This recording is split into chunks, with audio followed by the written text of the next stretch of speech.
दोस्तों मेरा नाम है प्रियंक और आप देख रहे हैं बीइंग साइंटिस्ट चैनल में आपका स्वागत है। जब भी हम कोई रिसर्च करते हैं तो उसको जो है पूरी ऑनेस्टी और इंटेग्रिटी के साथ करना बहुत ज़रूरी है कि उस पर आने वाले 2 साल क्या बल्कि 20 साल 200 साल बाद भी उस पर कोई क्वेश्चन ना उठा सके। तो क्या है वो एक एथिक्स इन रिसर्च, जानते हैं इस वीडियो के थ्रू।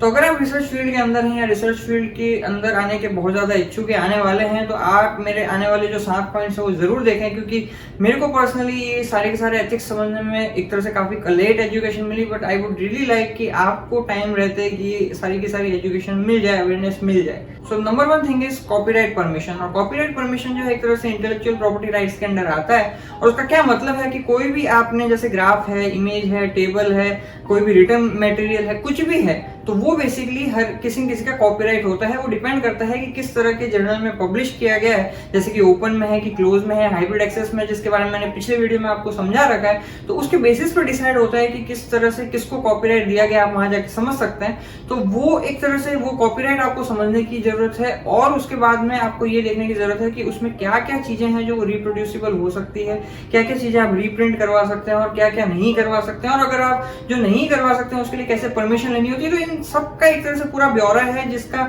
मैं एक तरह से डिस्क्रिप्शन में दे रखा है कि एल्सेवियर के कॉपीराइट के रिलेवेंट जो भी परमिशन वगैरह चाहिए होती है, तो आप जरूर जाके उस लिंक को फॉलो करें। आई स्ट्रांगली रिकमेंड, और समझें कि बेसिकली क्या क्या जो है आपके कॉपीराइट के अंडर आता है लॉ के अंदर, और कौन सा जो है कॉपीराइट से एक्सक्लूडेड है। Second thing is not running the control, और या फिर एक ही कंट्रोल को कई बार जो है आपने यूज किया है। कंट्रोल क्या है, मतलब पॉजिटिव, नेगेटिव, एक्सपेरिमेंटल वगैरह, ये सब मैंने पिछले वीडियो में समझा रखा है, आप जाके देख सकते हैं। तो बेसिकली अगर आपने कंट्रोल ही रन नहीं किया एक तरह से उसके अंदर, या फिर मान लो कंट्रोल को रन किया है लेकिन उसी कंट्रोल को आपने अलग अलग इमेजेस के अंदर या अलग अलग जो है एक्सपेरिमेंट के अंदर यूज कर लिया है, तो दैट इज नॉट राइट। आपको हर एक्सपेरिमेंट के लिए, हर बैच के लिए हर बार कंट्रोल चलाना होगा। और basically batch to batch variation आती है, तो इस वजह से for every single experiment you have to run positive, negative control और something like that. Third thing is कि आप जो भी काम करते हैं उसका रॉ डेटा आपके पास हमेशा होना चाहिए। फॉर एग्जांपल रॉ डेटा में आपने कोई भी काम किया तो जरूर आपने उसे कहीं नोटबुक के अंदर उसे लिखा होगा। और अगर आपकी आदत नहीं है, मेरी भी आदत नहीं है, लेकिन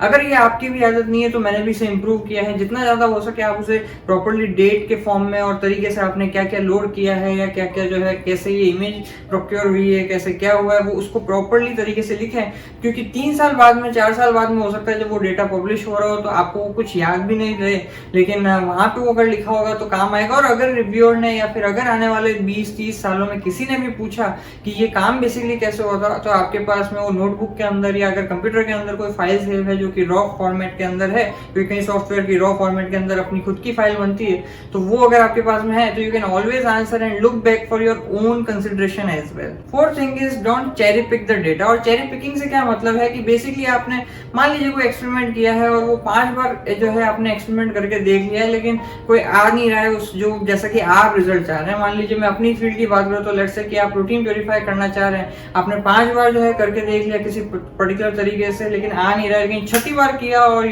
आपका एक्सपेरिमेंट आ गया और ग्राफ भी सही आ गया, रिजल्ट भी सब सही आ गया, जेल वगैरह सब कुछ सही आ गया, और आपने उसी बेसिकली डेटा को एक तरह से पब्लिश कर दिया। तो this is called cherry picking the data. क्योंकि आपको पता है कि आपने 6 बार एक्सपेरिमेंट किया है, लेकिन 6 बार में सिर्फ एक ही बार ऐसा हुआ है जिसके अंदर वो सही से डेटा आया है और उसी को आप पब्लिश कर रहे हैं, तो होने वाला तो चांस ये है कि अगर कोई वापस इसे रिप्रोड्यूस करना चाहेगा तो कभी भी आसानी से रिप्रोड्यूस नहीं होगा, and that would lead to the problem. So basically don't cherry pick the data. और इसी वजह से जो कहा जाता है कि आपके जो एन है, यानी नंबर ऑफ एक्सपेरिमेंटल जो एक तरह से रेप्लिकेट्स हैं, वो ज्यादा होना चाहिए। और कहीं पे 3 होते हैं, अगर यूजुअली इन विट्रो होता है तो इन विवो होता है तो 6 होता है, तो इट वेरीज, लेकिन आपके एन जो है वो हमेशा ज्यादा होने चाहिए। और दूसरा जो है उसकी हर एक की पी वैल्यू होती है, जो कि बेसिकली अगर सिंपल टर्म में बताऊं तो वेरिएशन कितना आ रहा है एक्सपेरिमेंट टू एक्सपेरिमेंट, रिप्रोड्यूसिबिलिटी कितनी आ रही है, वो सब बताता है। तो आपकी ये सारी चीजें एक तरह से ग्राफ में या कहीं पे भी जो है क्लियर रहनी चाहिए, ताकि रिप्रोड्यूसिबिलिटी की टर्म में कभी भी किसी को प्रॉब्लम ना आए।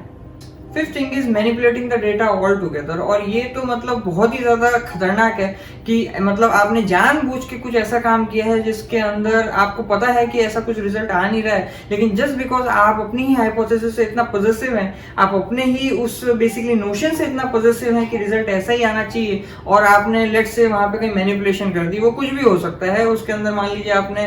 जैसे मान लीजिए जेल के अंदर वो आपने ज्यादा लोड कर दिया, आपको पता है कि अंडर एक्सप्रेशन आ रहा है, लेकिन आपने जबरदस्ती ही ज्यादा लोड किया तो ओवर एक्सप्रेशन दिखने लग गया, वेस्टर्न ब्लॉट वगैरह आपने इस तरीके से किया। तो ऐसी बहुत सारी चीजें हैं जो कि लोग, मुझे पता है, करते हैं और कर सकते हैं, और वो बेसिकली आपकी पूरी की पूरी ऑनेस्टी पर डिपेंड करता है। क्योंकि अगर आप रिव्यूअर को भी भेजते हो तो वो बेसिकली रिव्यू करता है, आपके एक्सपेरिमेंट को रिपीट नहीं करता है, और वो ये मानता है कि अगर आपकी तरफ से पेपर आ रहा है तो वो जो किया गया एक्सपेरिमेंट वो सही होगा। और उसकी एक्सपर्ट निगाहें भी अगर नहीं पकड़ पाती, अगर आपने बहुत मतलब अगर आप बहुत स्मार्ट हो और अपने तरीके से कर दिया तो, लेकिन ये आपकी ऑनेस्टी और इंटेग्रिटी की बात है कि जो आप काम कर रहे हो वो एकदम मतलब मैनिपुलेटिव ना हो किसी भी तरीके से। और कई बार जो है इस तरह से भी करते हैं कि एक इमेज यहाँ से उठाया और उसके बाद मान लो एक जर्नल के अंदर इमेज थी खुद ही की जो है पब्लिश की हुई इमेज, और उसको दूसरे जर्नल के अंदर उसी इमेज को डाल दिया, या फिर मान लो उस इमेज को थोड़ा मैनिपुलेट कर दिया, मतलब एक तरह से उसको ब्लैक एंड व्हाइट बना दिया या उसको थोड़ा सा इन्वर्ट कर दिया, तो वो इस तरह से लगने लग गई कि बेसिकली ये कुछ दूसरी इमेज है जो कि पहले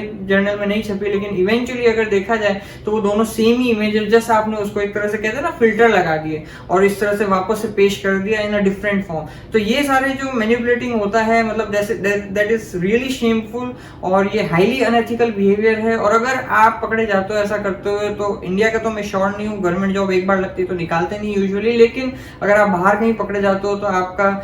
करियर जो है पूरा चौपट हो सकता है, आपको निकाला जा सकता है। So let's end most importantly मतलब आप ऐसे चैन से सो कैसे पाएंगे अगर आप इस तरह की रिसर्च करके दे रहे हैं, क्योंकि you will always have fear of getting caught by someone somewhere in the world. Six thing is, जब आप पेपर पब्लिश करने जा रहे हो तो आपने उस बंदे का नाम ही नहीं दिया या उस बंदी का नाम ही नहीं दिया जिसने काम किया, या फिर आपने जो नाम दिया है वो करेक्ट ऑर्डर में नहीं दिया। यानी कि मान लीजिए जो मेजरली जिसने काम किया है वो फर्स्ट ऑथर नहीं बल्कि उसे लेट से थर्ड ऑथर बना दिया, सेकंड ऑथर भी बना दिया। तो कहने का मतलब अगर आप ये भी कर रहे हैं, नाम ही नहीं दे रहे हैं, तो ये अपने आप में एक तरह से आप ये कह सकते हैं कि आपने किसी का डेटा स्टील कर लिया है, चुरा लिया है, कुछ वैसे ही जैसे कि रोजलिंड फ्रैंकलिन के साथ हुआ था। और या फिर आप ये कह सकते हैं कि अगर आपने लिया भी है सामने वाले का काम तो उसे प्रॉपर्ली क्रेडिट नहीं किया है साइंटिफिक वर्ल्ड के सामने, और उसे आपने अपनी डिस्कवरी अपनी इन्वेंशन बता के पेश कर दिया है, विच इज हाईली अनएथिकल। और इसकी वजह से जो है जब बाद में ये चीजें निकल के आती है, जैसे रोजलिंड फ्रैंकलिन का केस निकल के आया, तो जस्ट इमेजिन कि वॉटसन एंड क्रिक ने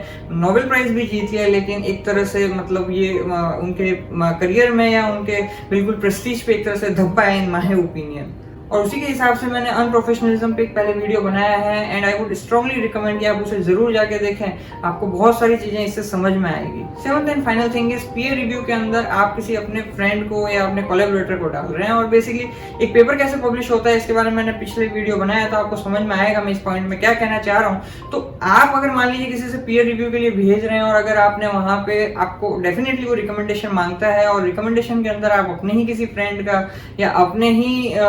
अगर आपने फ्रेंड का नाम चलो दे भी दिया है या कोलैबोरेटर का नाम दे दिया, पहली बात तो कोलैबोरेटर होता है तो वो खुद ही निकाल देते हैं एडिटर वाले, लेकिन अगर आपने किसी फ्रेंड का नाम दे दिया और अगर आप फ्रेंड को समहाउ इनडायरेक्ट मींस से आप बोलने की कोशिश कर रहे हैं कि प्लीज मेरा पेपर है देख लेना, पब्लिश करवा देना, मतलब कमेंट्स बहुत मेजर मत बना के भेजना वगैरह वगैरह, इस तरह की अगर आप हरकतें कर रहे हैं तो that is really unethical, because the whole purpose of getting it peer reviewed is कि बेसिकली उस रिसर्च में रिफाइनमेंट हो और कोई भी प्रॉब्लम हो तो क्रिटिकल आइज से देखा जाए, उसे सुधारा जा सके, ताकि आने वाली जनरेशन जो कि आपकी रिसर्च पे बिल्डअप करने वाली है उसको एक तरह से रिफाइंड प्रोडक्ट मिले और उसको किसी भी तरीके से अगर मैनिपुलेशन हो तो पकड़ी जा सके और किसी भी तरह से उसे बाद में टाइम एनर्जी पैसे के लेवल पे लॉस ना सहना पड़े। तो अगर आप इस तरह की मैनिपुलेशन कर रहे हैं तो that is also very sad, और हो सकता है कि उसकी वजह से मतलब आपको बाद में रेपरकशन फेस करना पड़े। तो ये सारे जो है मेरी तरफ से मतलब 7 मेरे एक्सपीरियंस के बेसिस पे मैंने आपको मेनली जो 7 अनएथिकल बिहेवियर हैं वो बताए हैं, ताकि आपको ध्यान रहे कि एथिक्स क्या है और क्या करना चाहिए और क्या नहीं करना चाहिए। तो आज के लिए इतना ही, फिर आपसे मुलाकात होगी। जय विज्ञान।